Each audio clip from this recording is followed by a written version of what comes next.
All right, let's begin with the session. इंशाल्लाह objective होगा कि we will be completing unit 1A. आज की क्लास का ऑब्जेक्टिव है इंशाल्लाह कि हम यूनिट 1A को ख़त्म करेंगे और उसके बाद हो सकेगा तो उसके कुछ पास पेपर्स के सवाल भी करेंगे इंशाल्लाह. तो सबसे पहले the first thing is multiples versus factors. Highest common factor, lowest common multiple, these are few things. ये दो चीज़ें ऐसी हैं जो आपको एग्जामिनर अक्सर मांगता है. कभी कभार नाम के थ्रू मांगता है और sometimes the question is a word problem and you have to pick it up that the examiner is actually trying to ask the LCM or the HCF. But before we move on to HCF or LCM, we need to understand the difference between multiples and factors. Multiples and factors के दरमियान difference का समझना मेरे लिए इंतहाई ज़रूरी है. What is the difference between them? तो मैंने एक सिंपल सी एग्जांपल से स्टार्ट लेता हूँ. If I talk about a number 12 and if I talk about the factors of 12, so factors of 12 are those numbers which exactly divide the number 12. They are known as divisors of 12, which divide the number 12.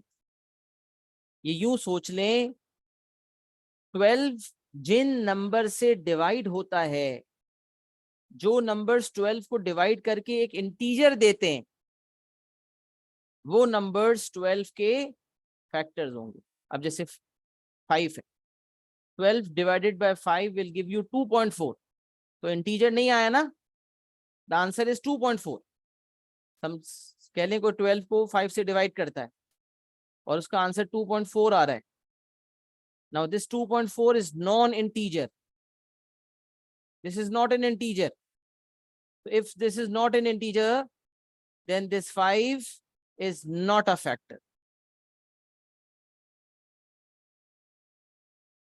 Remember, अगर 2.4 integer नहीं है तो इसका मतलब जो 5 जिसने 12 को divide किया वो फैक्टर नहीं.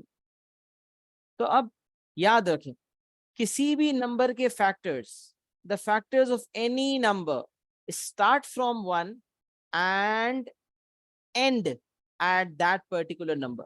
किसी भी नंबर के फैक्टर्स 1 से शुरू होके उस पर्टिकुलर नंबर पे खत्म हो जाएंगे. मतलब 12 के फैक्टर्स 1 से शुरू होंगे और 12 पे खत्म हो जाएंगे. मतलब किसी नंबर के फैक्टर्स उस नंबर से छोटे होते हैं या उस नंबर के बराबर होते हैं. मतलब हर नंबर अपने आप का फैक्टर है. भाई कहें 25 का फैक्टर किया तो हम कहेंगे 25 का एक फैक्टर 25 खुद है. 30 का फैक्टर किया कहेंगे 30 का एक फैक्टर 30 खुद है. तो किसी भी नंबर के फैक्टर्स की फहरिस्त बतानी हो, लिस्ट बतानी हो, तो every number is a factor of itself. Apart from that, all the other factors are smaller than that number. बाकी तमाम फैक्टर्स उस नंबर से छोटे होते हैं. और ये वो नंबर्स होते हैं जिन नंबर से अगर वो नंबर डिवाइड हो, जैसे 12 के फैक्टर्स निकाल रहा हूं तो 12 से अगर वो नंबर डिवाइड हो तो एक इंटीजर हासिल हो जाए. तो हमने सोचना शुरू किया, 1 से शुरुआत करते हैं. 1 सबका फैक्टर होता है.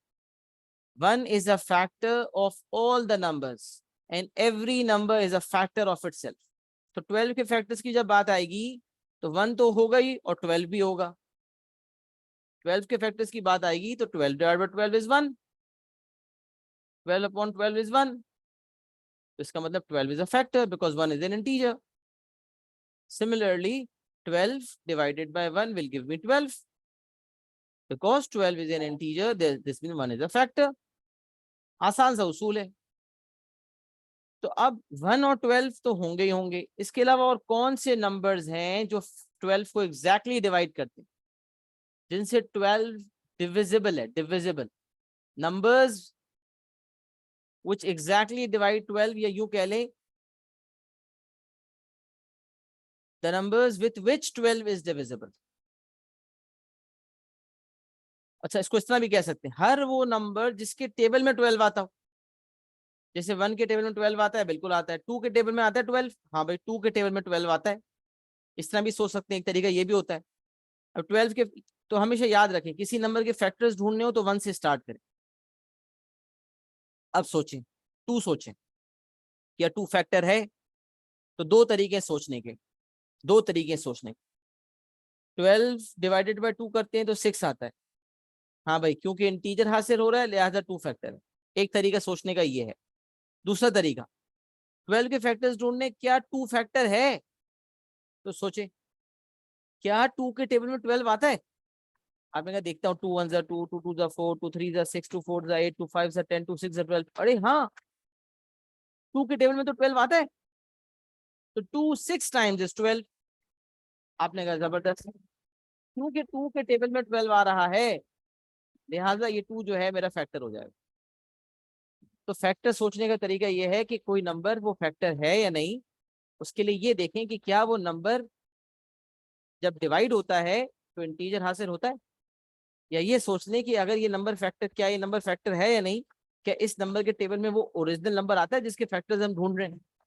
तो ये दो तरीके कार हो सकते हैं चेक करने। तो अगर मुझे कोई कहेगा 12 के फैक्टर्स बताओ, तो I will be starting from 1। तो 12 के फैक्टर्स हमने कहा सोचे 1, मैंने कहा 1 के टेबल में 12 आता है, 1 तो सबका ही फैक्टर होता है। फिर मैंने कहा 2 सोचते हैं, 2 6 12, मैंने कहा बिल्कुल सही है, 2 के टेबल में 12 आता है। या यूं सोचने के 12 जब 2 से डिवाइड होता है तो आंसर 6 आता है, क्योंकि एक इंटीजर हासिल हो रहा है लिहाजा टू फैक्टर है। अच्छा, फिर 3 सोचें, क्या 3 के टेबल में 12 आता है? हाँ भाई, 3 4 से 12 होता है। या यूं सोच लें कि 12 को जब 3 से डिवाइड करते हैं तो एक इंटीजर यानी कि 4 हासिल होता है लिहाजा 3 फैक्टर है। फिर 4 का सोचें, तो 4 के टेबल में 12 आता है, हाँ भाई आता है। या यूं सोच लें कि क्या 12 में जब 4 को डिवाइड करते हैं तो इंटीजर आता है, आपने कहा हाँ भाई आता है, 4 भी फैक्टर है। Similarly if I talk about 5, not a factor, क्योंकि 5 के टेबल में 12 नहीं आता। या जब 12 जब 5 से डिवाइड होता है तो इंटीजर नहीं आता। Then we moved on to 6, 6 to the 12, 7 8 9 10 11, ये कोई भी फैक्टर नहीं है क्योंकि इनके टेबल में 12 नहीं आता। ये यूं सोचेंगे 12 अगर इन नंबर से डिवाइड होता है तो इंटीजर नहीं आता। और finally 12 is a factor of 12. So every number is a factor of itself and 1 is a factor of every number. तो ये तो दो बाय डिफॉल्ट होने ही थे, 1 और 12। इसके अलावा 2 3 4 6। कोई पूछे आपसे how many factors are there of 12, you will say 1 2 3 4 6 12, all together there 6 numbers. सही है। अच्छा, अब एक ऐसे आपके आपकी टेस्टिंग के लिए काम करते हैं। अब इसे फैक्टर समझे, मल्टीपल्स में बाद में आता हूँ। Factors of 30, factors of 30 specify करें इन द चैट बॉक्स। 30 के फैक्टर्स बताओ, what are the factors of 30? 30 के फैक्टर्स क्या हैं?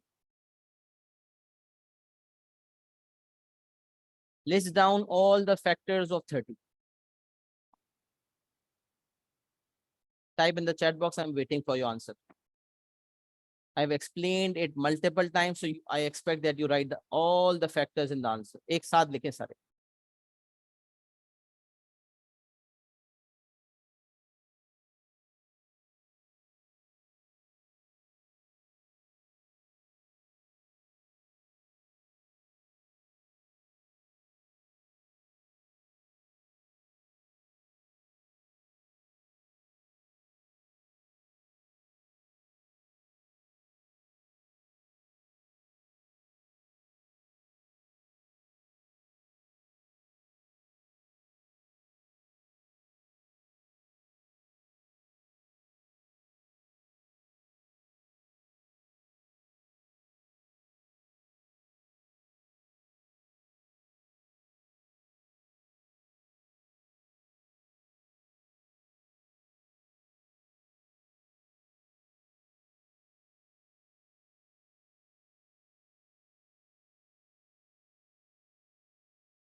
Very good. Perfect. I got all the answers correct. Perfect. Thank you for your input.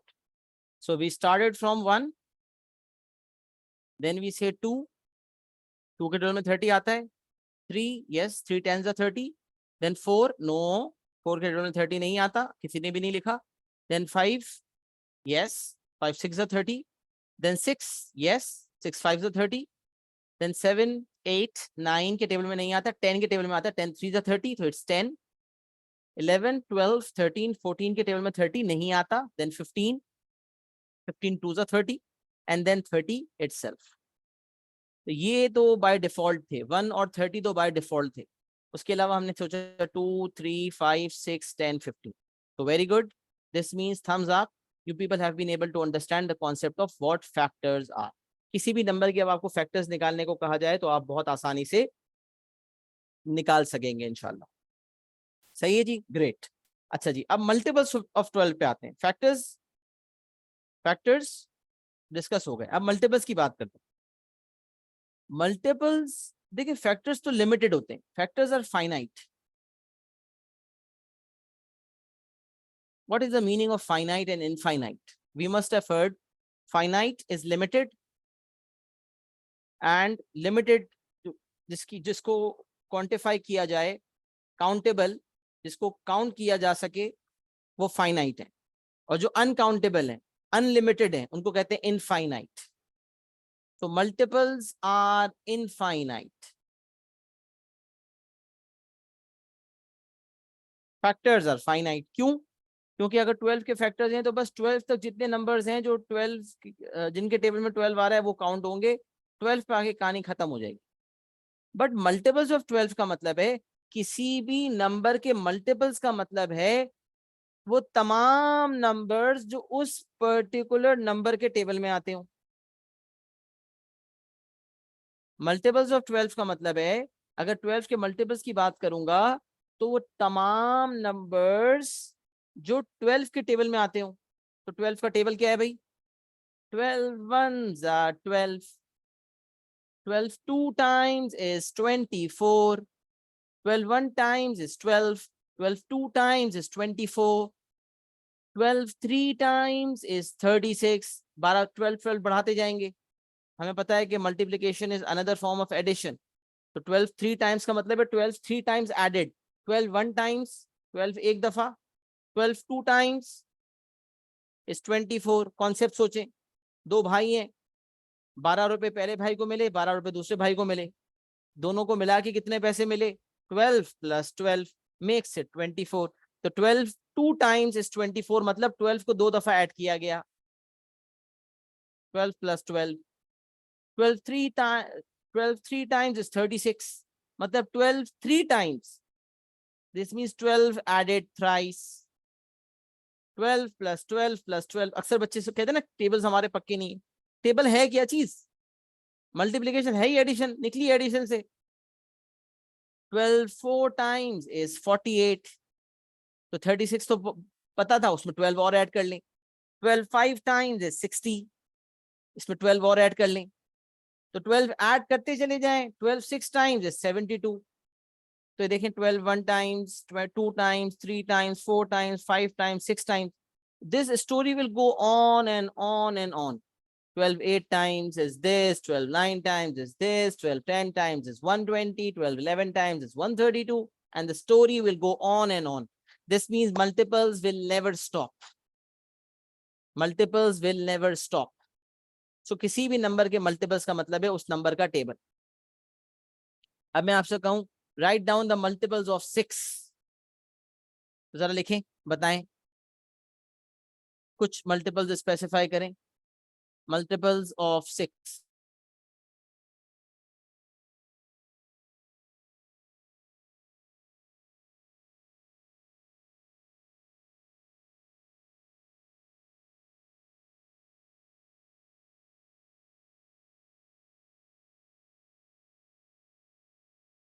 Multiples हमेशा start ही उसी number से होते हैं जिसके मल्टीपल्स ढूंढे जा रहे हैं, लेकिन 12 के फैक्टर्स हैं 12 पे आके खत्म हो जाते हैं। 12 के मल्टीपल्स ने शुरुआत ही 12 से होती है, फिर नंबर बड़े ही होते चले जाते हैं। इसका मतलब जब मल्टीपल्स की बात आएगी तो बड़े नंबर सहन में आएंगे। 12 के मल्टीपल्स का मतलब 12 12 या उससे बड़े नंबर, और फैक्टर्स ऑफ 12 की बात आएगी तो 12 या उससे छोटे नंबर। फैक्टर्स ऑफ 12 का मतलब less than equal to 12, multiples of 12 greater than equal to 12, आसान भाषा में। तो मैंने सवाल पूछा था मल्टीपल्स ऑफ 6 बताएं, अब तक जवाब नहीं आया, जल्दी से।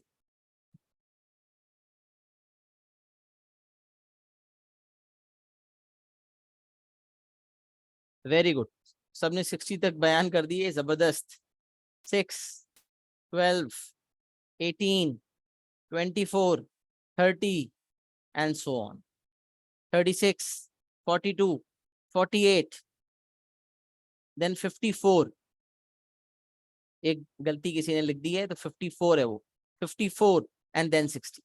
6 का इजाफा होता चला जाएगा, तो multiples of 6 started from 6 and ended at 30. सही है, तो मल्टीपल्स ऑफ फैक्टर्स का कॉन्सेप्ट समझ आ गया. एक चीज ध्यान में रख लें कि फैक्टर्स जो हैं वो स्मॉल नंबर्स होते हैं. फैक्टर्स जो हैं वो स्मॉल होते हैं, छोटे नंबर्स होते हैं. किसी भी नंबर के फैक्टर्स छोटे नंबर होते हैं, स्मॉल नंबर्स. और जो मल्टीपल्स होते हैं वो बिग नंबर्स होते हैं, क्योंकि वो शुरू ही उस नंबर से होते हैं जिसके मल्टीपल्स ढूंढे जा रहे हैं.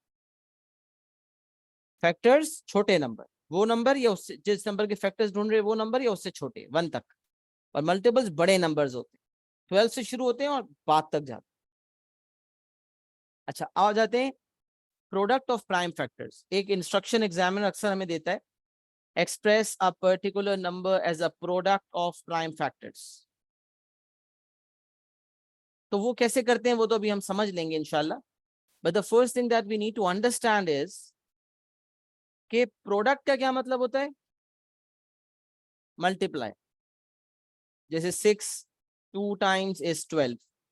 This means we can also say the product of 6 and 2 is 12. 6 2 times is 12.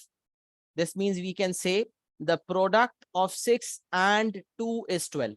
देखिए, मैं बहुत बेसिक गुफ्तगू भी करता हूँ जो आपको शायद 3 क्लास 4 क्लास 5 क्लास 2 क्लास में बताई गई होगी.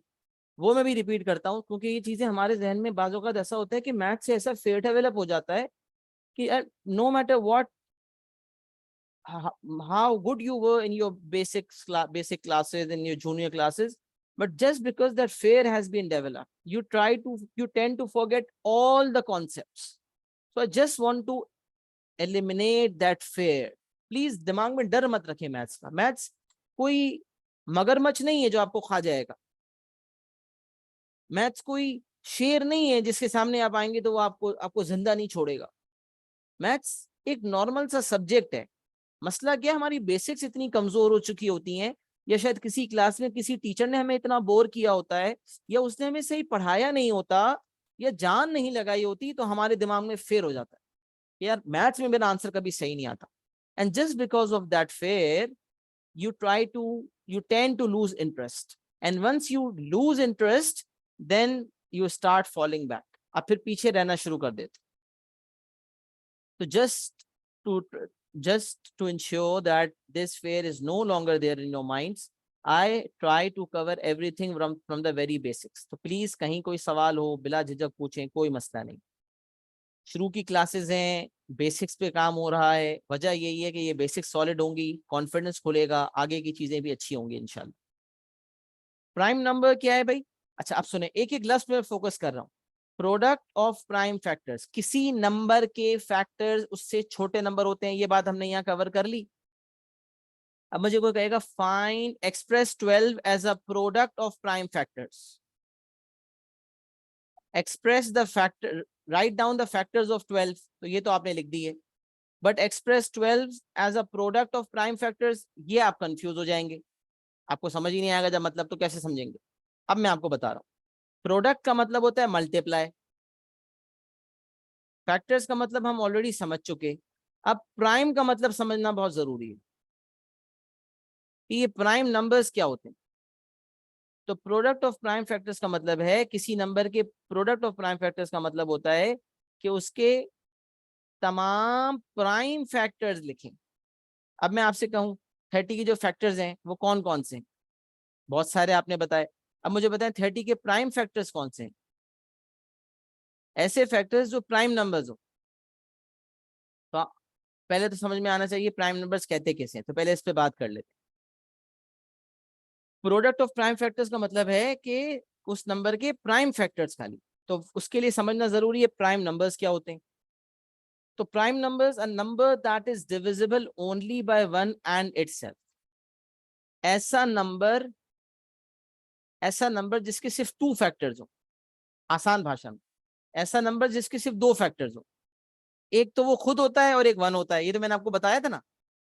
तो 12 के फैक्टर्स में मैंने कहा था 1 और 12 तो होंगे ही होंगे, साथ साथ 2, 3, 4 एंड 6 भी हैं।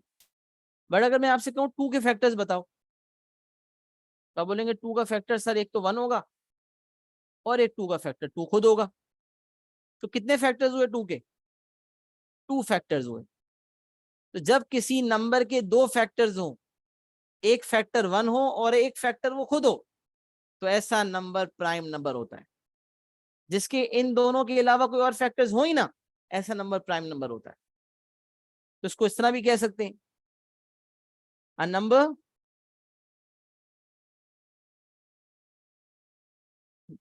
what are prime numbers? Those numbers with only 2 factors. Those numbers with only 2 factors. एक नंबर 1, एक फैक्टर होगा 1 और एक फैक्टर होगा every number is a factor of itself. 1 होगा और वो इटसेल्फ। बस ऐसे नंबर्स जिसके सिर्फ 2 फैक्टर्स हो, एक फैक्टर 1 हो और एक नंबर वो खुद हो, ऐसे नंबर्स जो है ना वो प्राइम नंबर्स। या इसको ये सोच लें कि 2 is divisible by 1 and 2 is divisible by 2. That's it. 2 divided by 1 will give you 2. 2 divided by 2 will give you 1. Integer आ रहा है, इसका मतलब सिर्फ 1 and 2 वो वाहिद नंबर्स हैं जो 2 को डिवाइड कर रहे हैं। तो 2 is divisible by only 1 and 2. So that is why 2 is a prime number. So a number that is divisible only by 1 and itself is known as a prime number. या यूं कह लें कि those numbers which have exactly 2 factors, the one of the factors is 1 and the other factor is that number itself. That number itself. So examples देख लें, 2 yes, 3 yes. अच्छा यहाँ पर कोई सोच सकता है 1, नहीं तो 1 नहीं है, क्योंकि 1 का जो फैक्टर है वो 1 ही है। 1 divided by 1 will give you 1. 1 का तो कोई और फैक्टर है ही नहीं, एग्जैक्ट एक ही फैक्टर है 1 का। तो याद रख लें 1 is not a prime number. At times there's a list given and you have to actually tell the examiner that these write down the prime numbers. So out of that list you have to state all the prime numbers, but if 1 is in that list you have to exclude that, because you have to remember, always remember, 1 is not a prime number. This is an important note, and that is why I've written over here 1 is not a prime number. So a number that is divisible only by 1 and itself, examples 2, 3, 5, 7, 11. अब बीच में आप 4 देख लें, तो 4 1 भी factor है 4 का, 2 भी फैक्टर है, 4 भी फैक्टर है। तो 3 नंबर्स हो गए, 3 फैक्टर्स हो गए, 4 के 3 फैक्टर्स हो गए। तो 4 फिर प्राइम नंबर नहीं है, 4 कॉम्पोजिट नंबर है। अच्छा 1 is not a prime number and not a composite number. 1 ना प्राइम नंबर है ना कॉम्पोजिट नंबर है। कॉम्पोजिट नंबर क्या होते हैं? नॉर्मल जाब्ता तो ये कि जो 1 के अलावा बात कर रहा हूँ, 1 तो ना प्राइम नंबर है ना कॉम्पोजिट नंबर है। 1 is not a prime number. अच्छा ये भी लिख देता हूँ, 1 is not a composite number. 1 is not a composite number. 1 तो ना प्राइम नंबर है ना कॉम्पोजिट नंबर है। 1 ना प्राइम नंबर है ना कॉम्पोजिट नंबर है। अच्छा 1 की कहानी खत्म हो गई, 1 के अलावा नंबर्स की बात करते हैं। 1 के अलावा जो प्राइम नंबर्स हैं वो 2 हैं, 3 हैं, 5 हैं, 7 है, 11 है। बीच में कौन से नंबर बचे देखें? 1, 2, 3 हो गए, अब बीच में 4 बचा, 5 के बाद 6 बचा है, 7 के बाद 8 बचा हुआ है, 9 बचा हुआ है, 10 बचा हुआ है। 4 क्या है? Composite number. 6 क्या है? Composite number. 8 क्या है? Composite number. तो प्राइम नंबर्स के अलावा बाकी तमाम नंबर्स एक्सेप्ट 1 क्या है? Composite numbers. तो आसान भाषा में 1 को एक्सक्लूड कर दें, बस 1 ना प्राइम नंबर है ना कॉम्पोजिट नंबर है। 1 के अलावा बात करते हैं। 1 के अलावा जितने भी प्राइम नंबर्स हैं, उनके अलावा जितने 1 और प्राइम नंबर्स के अलावा जो बाकी नंबर्स हैं वो कॉम्पोजिट नंबर्स। क्यों? क्योंकि उन नंबर्स के तीन या उससे ज्यादा फैक्टर्स होंगे। तो ऐसा नंबर जिसके तीन या उससे ज्यादा फैक्टर्स, कम से कम तीन फैक्टर, कम से कम तीन फैक्टर्स हो। एक तो वन होगा फैक्टर, एक वो नंबर खुद होगा, उसके अलावा कोई एक और नंबर ऐसा होना चाहिए जो उसका फैक्टर हो। तो फिर वो नंबर जो है, जैसे 4 की बात करते हैं, 4, तो 4 के जो फैक्टर्स हैं वो 1 है, 2 है एंड 4 है। अब 1 और 4 तो होने ही होने, 1 और 4 के अलावा सिर्फ एक और मजीद इजाफी फैक्टर है 4 का, तो बस 4 कॉम्पोजिट नंबर हो गया। 4 इज अ कॉम्पोजिट नंबर। अच्छा, किसी नंबर के, अब जैसे आपने फैक्टर्स ऑफ 30 ढूंढे थे, तो 1 भी है, 30 भी है, और इसके अलावा इतने सारे और नंबर्स हैं। बस, तो जब सिर्फ एक नंबर भी होगा तो भी कॉम्पोजिट नंबर का थप्पा लग जाएगा, तो फिर इतने नंबर होने में तो सवाल पैदा होता ही नहीं है। तो नंबर प्राइम नहीं है तो वो कॉम्पोजिट है। 1 के अलावा, 1 ना प्राइम है ना कॉम्पोजिट। तो composite number, number that has more than 2 factors. Prime number क्या था? It has exactly, numbers with exactly या only 2 factors, and composite number more than 2 factors, मतलब कम से कम 3 फैक्टर होने चाहिए। that is it contains at least one divisor other than the number 1 and itself। 1 और itself के अलावा कोई तीसरा फैक्टर इसका होगा, जिसको हम डिवाइजर भी कहते हैं। Factors are divisors as well. But 12 के डिवाइजर्स क्या है? तो 1 भी डिवाइजर है, 2 भी डिवाइजर है। क्यों डिवाइजर्स क्यों कह रहे हैं? क्योंकि ये वो नंबर्स हैं जो जब डिवाइड करेंगे, जिनसे जब डिवाइड होगा 12, तो एक इंटीजर आएगा, लिहाजा ये डिवाइजर्स हैं। मैं कहूं क्या 5 डिवाइजर है 12 का? आप कहेंगे नहीं, 5 is not a divisor of 12। Why? Because if 12 is divided by 5 we do not get an integer, that is why 5 is not a divisor. तो फैक्टर्स कह लें या डिवाइजर्स कह लें, एक बात। A number that is more than 2 factors, that is it contains at least one divisor या at least one factor other than 1 and itself। तो फैक्टर्स या डिवाइजर्स एक ही बात होगी। सही है? मुझे बताएं, यहां तक हमें प्राइम नंबर्स, कॉम्पोजिट नंबर्स बिल्कुल क्लियर है? एक्नॉलेजमेंट दे दें। Is it clear to everyone? Are we all on the track? Are we all on the same page?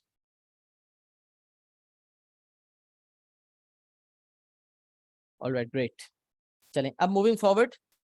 Express 48 as the product of its prime factors. 48 को as a product of prime factors करना है। तो अब आपको पता चल गया कि 48 के फैक्टर्स तो ढूंढने, लेकिन 48 के वो फैक्टर्स ढूंढने जो प्राइम फैक्टर्स, जिनको आपस में जिनका प्रोडक्ट ढूंढा जाए।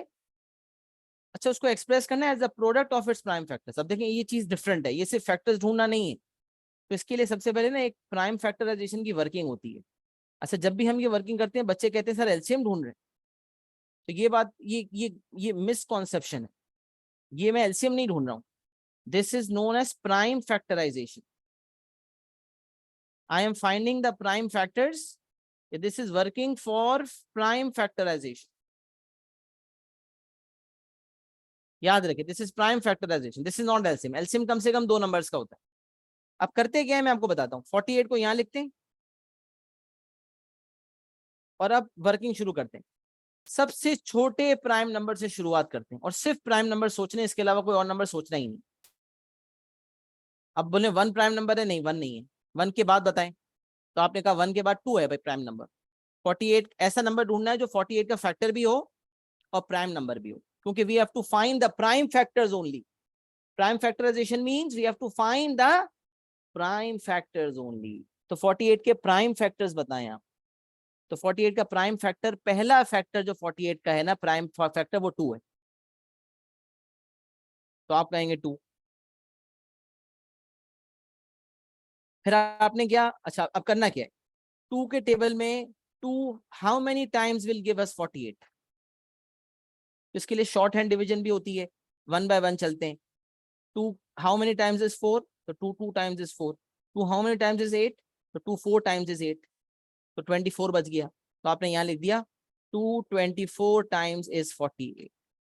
अब देखिए ये प्रोसेस होता है, जब 2 को 24 से मल्टीप्लाई करते हैं तो 48 आता है। तो सबसे छोटा प्राइम नंबर है 2। सबसे छोटा फैक्टर जो प्राइम फैक्टर है वो 2 है। अच्छा, अब इसमें ये नहीं है कि एक दफा 2 आ गया तो अब 2 दोबारा नहीं आ सकता। No, it's not like that. When we are doing prime factorization, we have to start from the smallest prime number, which is a factor of that particular number, and then that particular number can be repeated as well. जब वो repeat होना बंद हो जाएगा तो फिर हम किसी और की तरफ जाएंगे। तो मुझे बताएं क्या दोबारा से 2 एज अ फैक्ट, क्या अब जो 24 है क्या उसका फैक्टर भी 2 है? जवाब आएगा yes, because 24 is an even number. Every number that is an even number has a factor 2. It is divisible by 2. तो मैंने कहा फिर 2 से ट्राई करते हैं, फिर 2 लिखा मैंने, फिर 2 लिखा, फिर लाइन बनाई।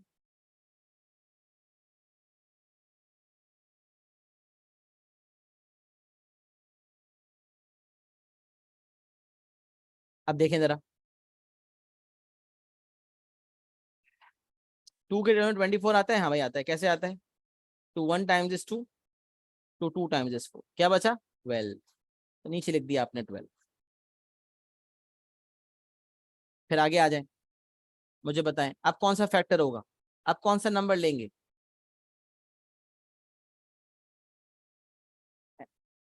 अब 12 बचा है तो 12 के फैक्टर्स ढूंढने, राइट? 48 से 24 पे पहुंचे तो 24 का फैक्टर ढूंढा, 2 निकला। 24 से 12 पे आ गए, अब 12 का कौन सा फैक्टर है? जब तक 2 चलता रहेगा 2 लेंगे, only prime number, only prime number. 12, हाँ 6 is a factor of 12, right? 6 is a factor of 12, but हमें क्या करना है? 6 is not a prime number. Prime number के अलावा ढूंढना ही नहीं है हमें, we only have to focus on prime numbers, और प्राइम नंबर भी छोटे से छोटा। अब 12 का एक फैक्टर मुझे बताएं, सबसे छोटा फैक्टर 12 का कौन सा है जो प्राइम नंबर भी हो? 2, 2। तो दोबारा 2 लेंगे, ऐसा थोड़ी है कि 2 दफा 2 ले, तीसरी दफा नहीं लेंगे, नहीं भाई लेंगे। तो अब देखें 2 6 टाइम्स 12, तो यहाँ 6 आ गया। अच्छा अब 6 के फैक्टर्स ढूंढे, प्राइम फैक्टर्स, तो कौन सा फैक्टर निकलेगा? फिर 2 निकल रहा है, जबरदस्त, फिर 2 निकाल लें। 2 3 is 6।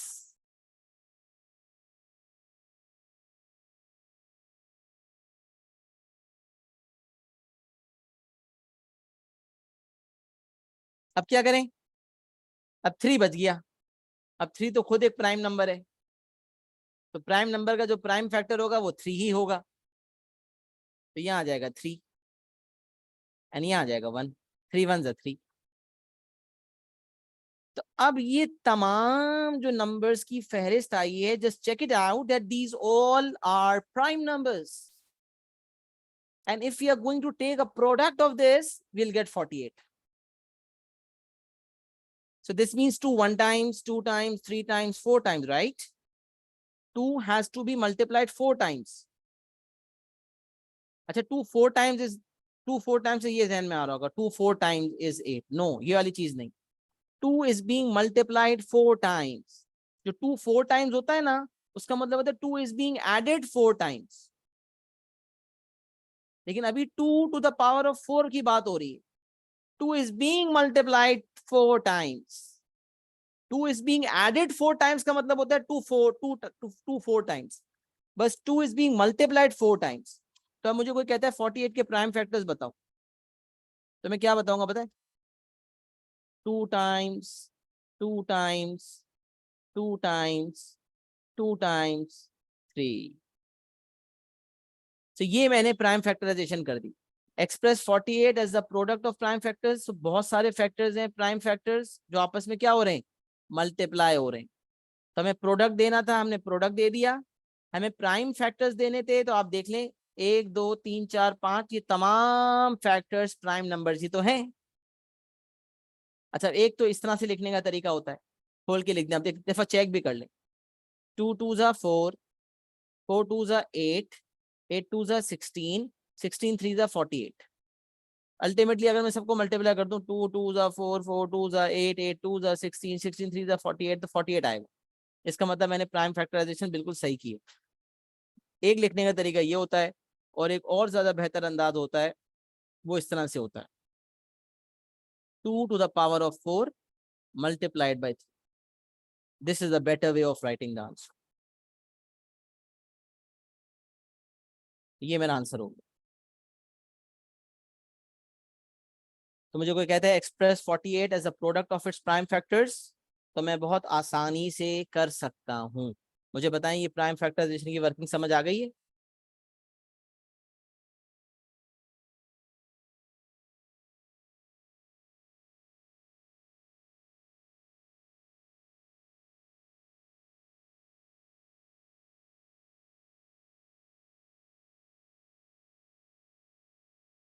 अच्छा, अब मैं आपसे अगर कहूँ कि आप 60 की प्राइम फैक्टराइजेशन करें, 60 की प्राइम फैक्टराइजेशन करें, तो आप जरा मुझे करके वर्किंग बताएं, क्या वर्किंग होगी आपकी? अपने पास वर्किंग करें और मुझे बताएं। Express 60 as a product of prime factors. Working करें अपने पास, टेक 2 मिनट्स एंड मैं वेट कर रहा हूँ। 60 के प्राइम फैक्टर्स निकालें। शुरुआत कहाँ से करनी है?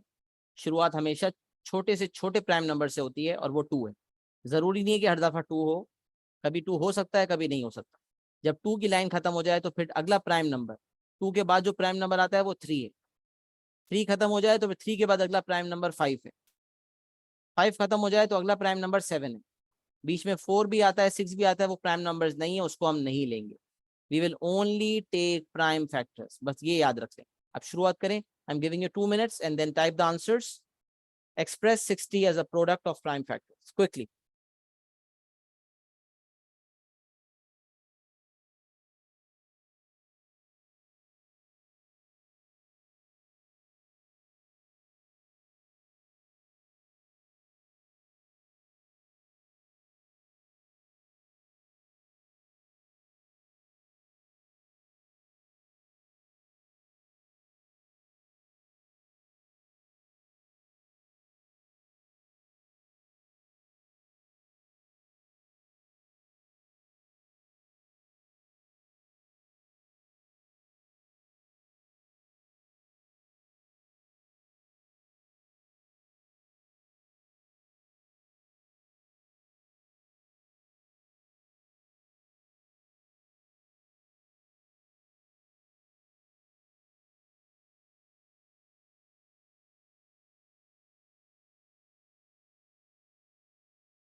Very good.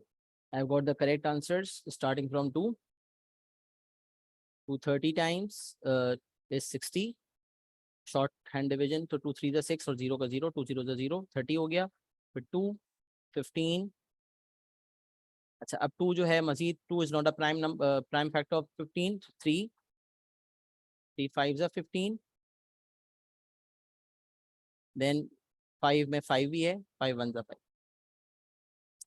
तो 60 का अगर मुझे कोई कहता है प्राइम फैक्टराइजेशन करें तो आई will say 60 is equals to 2 square times 3 times 5।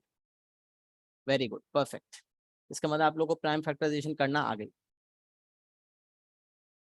अच्छा, अब देखिए, किसी भी नंबर की प्राइम फैक्टराइजेशन आपको समझ में आ गई। अब अगर कभी किसी नंबर्स का मुझे एचसीएफ या एलसीएम निकालना, तो ये समझने कम से कम दो नंबर्स का एचसीएफ या एलसीएम निकल सकता है।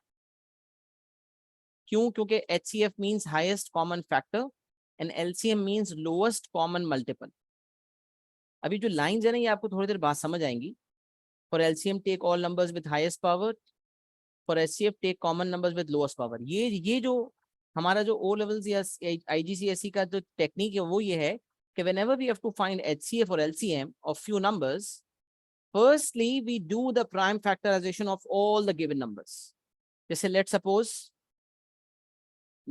मैं आपसे बात करता हूँ 48, 60 एंड 120 का एचसीएफ निकालना है और एलसीएम निकालना है, राइट?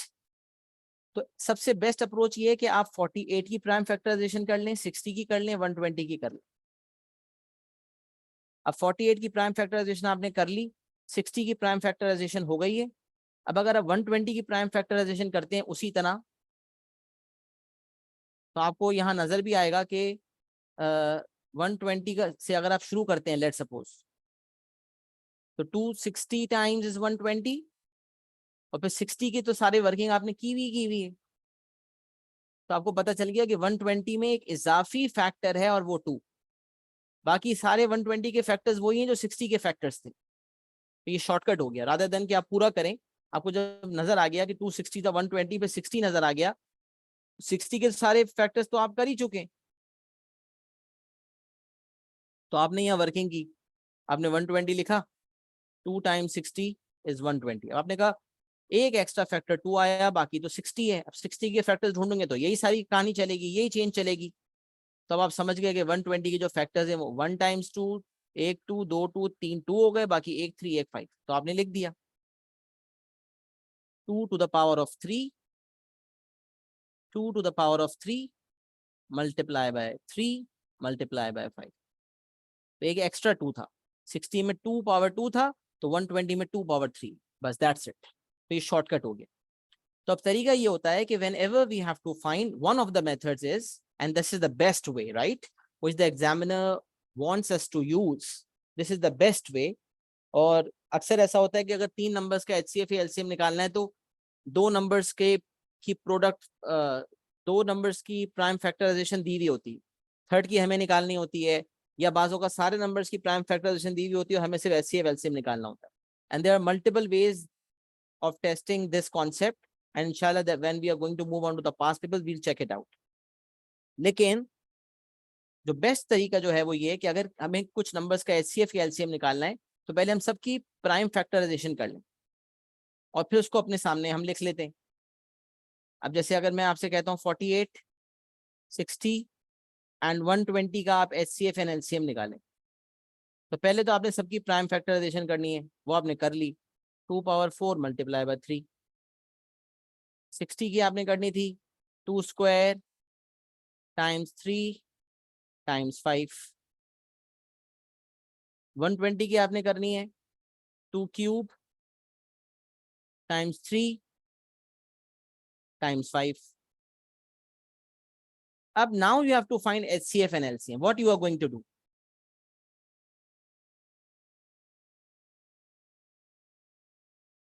क्या करेंगे आप?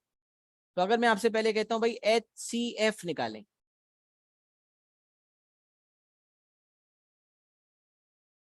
और फिर आप निकालें एलसीएम, तो कैसे निकालेंगे ये मैं आपको सिखाने जा रहा हूं। पहले एक ऐसी सवाल है, मुझे बताएं एचसीएफ बड़ा होगा या एलसीएम बड़ा होगा? Which will be greater? HCF एक बड़ा नंबर होगा, हाईएस्ट कॉमन फैक्टर बड़ा होगा, या लोएस्ट कॉमन मल्टीपल बड़ा होगा? कॉमन सेंस का सवाल है। एचसीएफ बड़ा होगा या एलसीएम बड़ा होगा?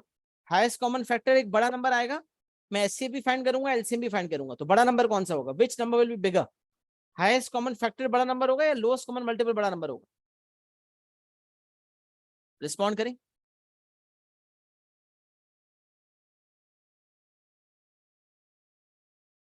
एक है हाईएस्ट कॉमन फैक्टर, एक है लोएस्ट कॉमन मल्टीपल। बताएं कौन बड़ा होगा? Waiting for the response, everyone to respond. सबने रिस्पॉन्ड किया और गलत जवाब दिया, कहा एचसीएफ। क्योंकि सर वो तो हाईएस्ट होता है ना, वो तो हाईएस्ट होता है। लिहाजा हाईएस्ट कॉमन फैक्टर बड़ा होगा। नहीं, चिल्ला चिल्ला के कहूंगा नहीं, एचसीएफ बड़ा नहीं होता। जहन में बिठा लो, सर ने हमसे पूछा था, हमने जवाब एचसीएफ दिया था और सर ने कहा था नहीं, एचसीएफ नहीं होता। तो फिर क्या होता है? लोएस्ट कॉमन मल्टीपल बड़ा नंबर होता है। सर वो कैसे? क्यों बेटा क्यों? क्योंकि एचसीएफ आखिर फैक्टर होता है और एलसीएम मल्टीपल होता है। और फैक्टर्स और मल्टीपल की कहानी ऊपर सीखी कि मल्टीपल्स बड़े नंबर्स होते हैं, फैक्टर्स स्मॉलर नंबर होते हैं। तो हालांकि हाईएस्ट कॉमन फैक्टर हाईएस्ट है, लेकिन आखिर को है तो फैक्टर ना। मतलब अब समझ लें, अब कॉन्सेप्ट समझाता हूं पहले। है क्या? फैक्टर, तो छोटा होगा। तो क्योंकि ये फैक्टर है इस वजह से ये स्मॉल होगा। और एलसीएम है तो लोएस्ट, लेकिन आखिर को मल्टीपल है, तो ये बिग नंबर होगा, ये बिग होगा। तो सिर्फ बिग लिख रहा हूं, स्मॉल एंड बिग, ताकि आपको याद रहे। तो हाईएस्ट से बड़े होने की दलील नहीं मिलती, लोएस्ट से छोटे होने की दलील नहीं मिलती, क्योंकि हाईएस्ट कॉमन फैक्टर है, फैक्टर होने की वजह से वो छोटा नंबर है। लोएस्ट कॉमन मल्टीपल है, मल्टीपल होने की वजह से बिगर नंबर। अब कॉन्सेप्चुअली समझें कि एचसीएफ क्या होता है। एचसीएफ क्या होता है? अब आपको पता है 48 के फैक्टर्स क्या हैं? तो आपने देखा भाई, ढूंढा, 48 के बहुत सारे फैक्टर्स हैं। अभी तो हमने प्राइम फैक्टराइजेशन निकाले, लेकिन वैसे 48 के तमाम फैक्टर्स ढूंढने जाएंगे आप, तो उन तमाम 48 के फैक्टर्स में से वो कौन सा फैक्टर होगा? अच्छा, 48 के तमाम फैक्टर्स, 60 के तमाम फैक्टर्स एंड 120 के तमाम फैक्टर्स, सबके जो ऊपर हमने फैक्टर्स निकाले थे ना, 30 के निकाले थे, 12 के निकाले थे, इस तरह अगर मैं 48, 60 और 120 के फैक्टर्स निकालने बैठ जाऊं, तो सबके फैक्टर्स में से जो हाईएस्ट कॉमन फैक्टर होगा ना, अब जैसे मैं आपको बताऊं, 12 है और 30 है, 12 के फैक्टर्स, फैक्टर्स ऑफ 12 भी देखे, फैक्टर्स ऑफ 30 भी देखे, सारे फैक्टर्स आपके सामने। अब हाईएस्ट कॉमन फैक्टर आपको कौन सा नजर आ रहा है?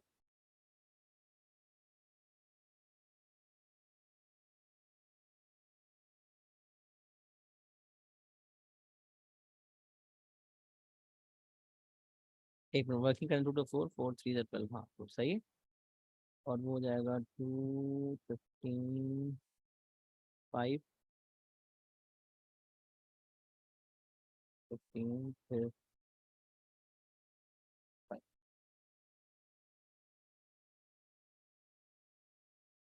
बिल्कुल सही, 3 हो गया ना, 3 हो गया।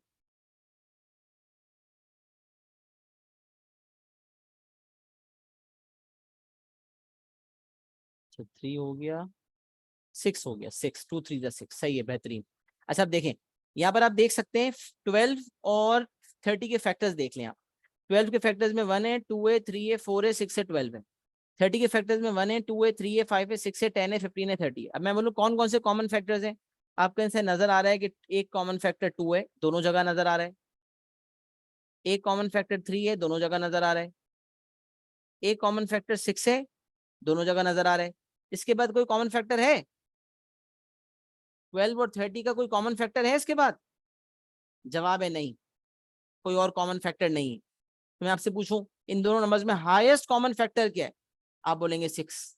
अच्छा, कहने को तो है हाईएस्ट, लेकिन 6 और 12 में भी देख लें तो 6 छोटा नंबर है 12 से, और ये यहाँ भी 6 देखें तो 30 से छोटा नंबर है। तो इन दोनों का कॉमन फैक्टर तो 6 है, लेकिन ये हाईएस्ट कॉमन फैक्टर है। कॉमन फैक्टर्स तो और भी हैं, लेकिन हाईएस्ट कॉमन फैक्टर 6 है। बड़े से बड़ा जो कॉमन फैक्टर निकाल लेना तो वो 6 है, इससे बड़ा कोई कॉमन फैक्टर नहीं है। तो है तो हाईएस्ट, लेकिन है फैक्टर, इसलिए छोटा नंबर है। तो अब इसका क्या करूं, यहाँ कैसे निकालूं? तो एक तरीका तो वही है, 48 के तमाम फैक्टर्स लिखें, 60 के तमाम फैक्टर्स लिखें, 120 के तमाम फैक्टर्स लिखें, फिर तमाम फैक्टर्स में से जो हाईएस्ट कॉमन फैक्टर है उठा लें। लेकिन वो तरीका मुनासिब नहीं है, वो सही तरीका नहीं है, लंबा तरीका है। तो इससे बेहतर तरीका क्या है? 48 के प्राइम फैक्टर, 48 के तमाम फैक्टर्स नहीं ढूंढने, तमाम प्राइम फैक्टर्स ढूंढने। 48 के तमाम प्राइम फैक्टर्स ढूंढ के प्राइम फैक्टराइजेशन कर ली, 60 की प्राइम फैक्टराइजेशन कर ली, 120 की भी प्राइम फैक्टराइजेशन कर ली। अब इसके लिए एक आसान सा जुमला है, वो यहाँ लिखा हुआ है, for HCF take common numbers with lowest power. क्योंकि एलसी हाईएस्ट कॉमन फैक्टर का मतलब क्या है, एक तो हाईएस्ट है, एक दूसरा लफ्ज है कॉमन, और तीसरा है फैक्टर। फैक्टर होने की वजह से तो ये छोटा हो गया। अच्छा, फैक्टर होता ही छोटा है, तो हाईएस्ट फैक्टर भी एलसीएम के मुकाबले में छोटा नंबर ही होगा। तो पहले कॉन्सेप्ट समझे, तमाम नंबर्स का हाईएस्ट कॉमन फैक्टर क्या हो गया, कॉन्सेप्ट समझ में आ गया कि तमाम नंबर्स के फैक्टर्स में से सबका जो सब में से जो फैक्टर्स में से सब फैक्टर्स में से जो सब मतलब हर नंबर के फैक्टर्स निकाले, उसमें से जो कॉमन फैक्टर्स हैं वो देखे, और उन तमाम फैक्टर्स में से भी हाईएस्ट वाला देखा, कॉमन फैक्टर्स में से भी हाईएस्ट वाला देखा। और एलसीएम क्या है, लोएस्ट कॉमन मल्टीपल। इसका मतलब सुने, 48 के टेबल, 48 का टेबल चल रहा है, 48 के टेबल में करके बताता हूँ। 48 वन 48 वन टाइम्स इज 48, तो मैं 48 का टेबल लिख रहा हूँ, 48 के मल्टीपल्स देख रहा हूँ। 48 के मल्टीपल्स 48 वन टाइम्स इज, फिर 96 आ गया। फिर 48 के टेबल में आप 3 टाइम्स कर लें, 144 आ गया। फिर आप उसको 4 टाइम्स कर लें तो 192 आ गया। इसी तरह नीचे आप सबके सबके चलाते रहे, 60 का चलाते रहे और 120 का भी मल्टीपल्स चलाते रहे। तो 60 के मल्टीपल्स देख लें, 60, 120, 180, 240। जब 48 का टेबल आप चला रहे थे, 48 5 जा 240 होता है। तो मैंने 120 का टेबल चलाया तो 120 के बाद 240 आता है। ये आ गया आपका। यहाँ आप देख लें, यहाँ से भी 240 आ रहा है, यहाँ से भी 240 आ रहा है, यहाँ से भी 240 आ रहा है। तो इनका जो लोएस्ट कॉमन मल्टीपल है वो 240। एक तो ये तरीका हो गया। सोचे मल्टीपल है ना, लोएस्ट कॉमन मल्टीपल का मतलब है 48 के मल्टीपल्स ढूंढने, 60 के मल्टीपल्स ढूंढने, 120 के मल्टीपल्स ढूंढने। फिर इन तमाम के मल्टीपल्स ढूंढने के बाद वो मल्टीपल ढूंढने जो तीनों में कॉमन हो और साथ में लोएस्ट भी हो। भाई पहली दफा ये तीनों 48, 60 और 120 का जो कॉमन मल्टीपल हुआ वो 240 हुआ। आगे तो ऐसा बहुत दफा होगा, ऐसा ऐसा तो बहुत दफा होगा। अगर आप टेबल को मजीद आगे जाने दें, लेट सपोज अगर मैं इसको मजीद आगे जाने देता हूँ, 48 है ना, 240 है, आगे जाएं, 240 है तो 48 6 जा कर लें। इसको मैं थोड़ा सा जगह बना देता हूँ इसकी। 240 है, 240 के बाद भी आप देखें कहानी चलेगी, 288,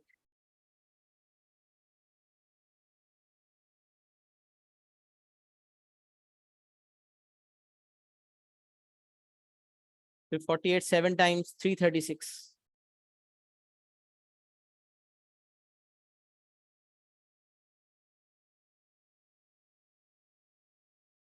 फिर 384, फिर 432, फिर 480।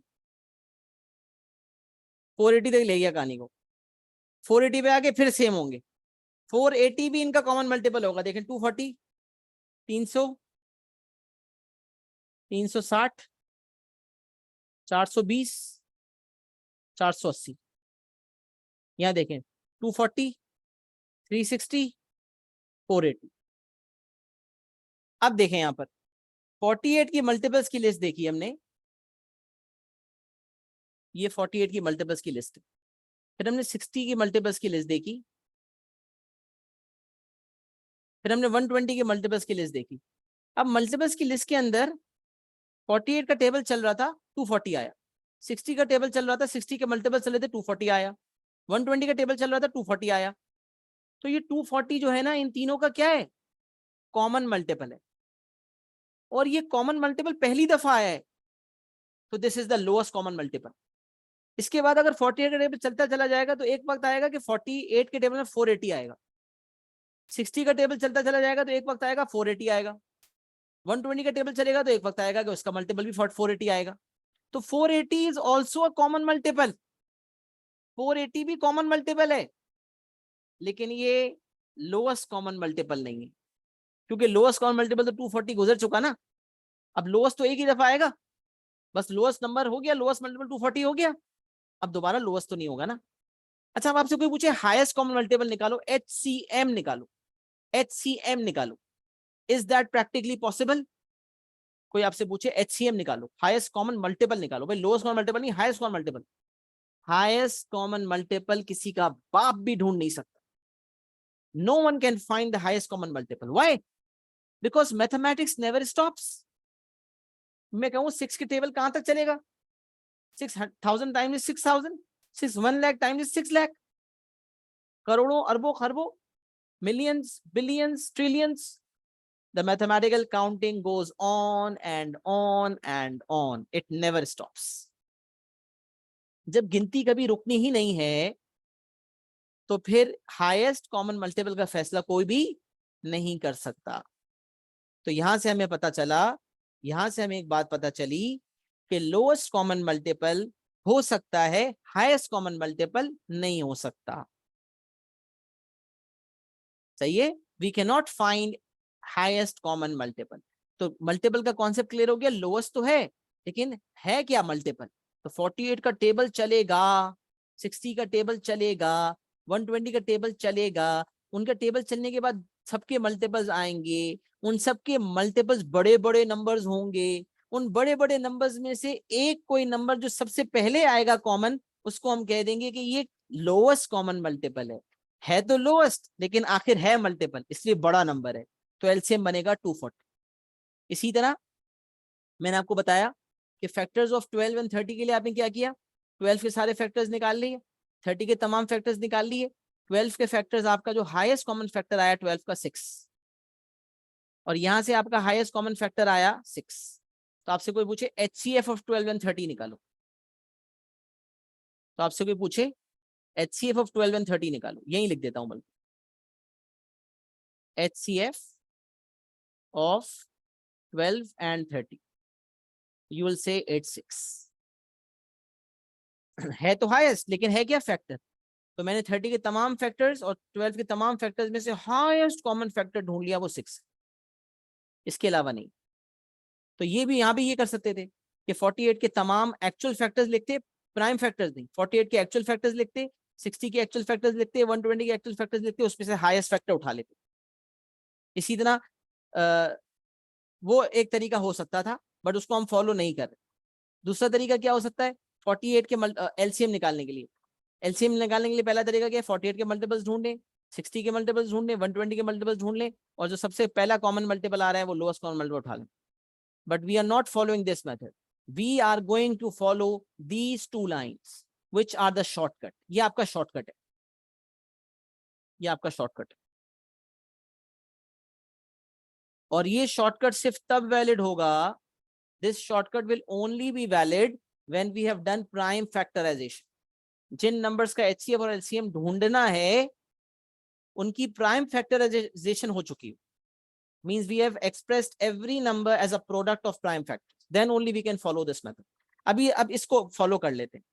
तो HCF का कॉन्सेप्ट समझ आ गया कि फैक्टर है, हाईएस्ट वाला कॉमन फैक्टर है, और लोएस्ट वाला मल्टीपल जो है वो मल्टीपल है और लोएस्ट वाला मल्टीपल है, मतलब वो नंबर जो तीनों के टेबल में आता हो और लोएस्ट हो, और हाईएस्ट कॉमन फैक्टर के अंदर वो नंबर जो तीनों को डिवाइड करता हो, जो तीनों का डिवाइजर हो लेकिन हाईएस्ट हो। तीनों का डिवाइजर हो और हाईएस्ट हो तो हाईएस्ट कॉमन फैक्टर, तीनों का मल्टीपल हो और लोएस्ट हो तो एलसीएम। ये कॉन्सेप्ट क्लियर हो गया? थम्स अप कर दें, बात समझ आ गई, सबको क्लियर है? असल में हालांकि इतना इलेबोरेट किया, इतना समझाया, इतना रीइंफोर्स किया, फिर भी एक्नॉलेजमेंट चाहिए होती। अच्छा, अब HCF निकालना, तो HCF के लिए क्या है, take common numbers with lowest power, take common numbers with lowest power. अब आप ढूंढने कौन से नंबर्स कॉमन है, आपके 2 कॉमन नजर आ रहे हैं, 2 तीनों जगह है ना, तो 2 कॉमन है, तो कॉमन नंबर लेना है वो भी लोएस्ट पावर के साथ लेना है। तो 2 तीनों जगह है, यहाँ भी, यहाँ भी, यहाँ भी। तो 2 आएगा, HCF के अंदर 2 को लेंगे। अब आप कहेंगे सर 2 तो एक जगह पावर 4 के साथ है, एक जगह पावर 2 के साथ है, एक जगह पावर 3 के साथ है, तो अगर मैं 2 पावर 4, 2 पावर 2 और 2 पावर 3 में कॉमन लूंगा तो अंडरस्टूड सी बात है कि कॉमन का मतलब होगा 2 पावर 2, लोएस्ट पावर ही तो होगी। टेक कॉमन नंबर्स, और जब कॉमन ले रहे होंगे तो लोएस्ट पावर के साथ ही तो लेंगे। तो इसका मतलब 2 एक कॉमन नंबर है, तो हमें कॉमन नंबर्स देखने थे। एचसीएफ में हमने 2 देखा, लेकिन जब कॉमन नंबर देखा तो फिर उसकी पावर लोएस्ट ली, मतलब तीनों जगह जो पावर थी 4, 2 एंड 3, उसमें लोएस्ट पावर उठाई, and that lowest power is 2, 2 with a power of 2।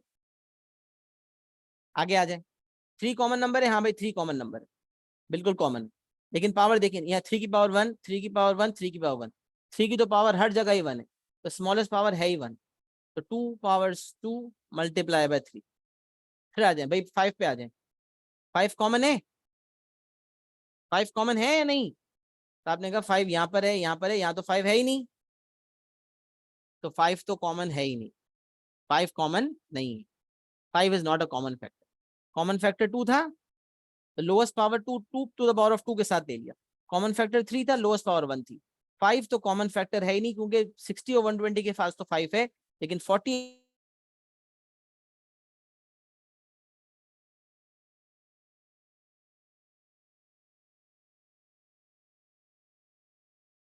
चलिए जी, थोड़ा सा इंटरनेट का डिस्ट्रॉशन की वजह से जो है वो मामला रुक गए थे, कंटिन्यू कर रहे हैं। तो हम बात कर रहे थे कि HCF, for HCF we take common numbers with lowest power, and for LCM we take all numbers with highest power. So हमने 2 को देखा, 2 was common because 2 was everywhere and the lowest power was 2.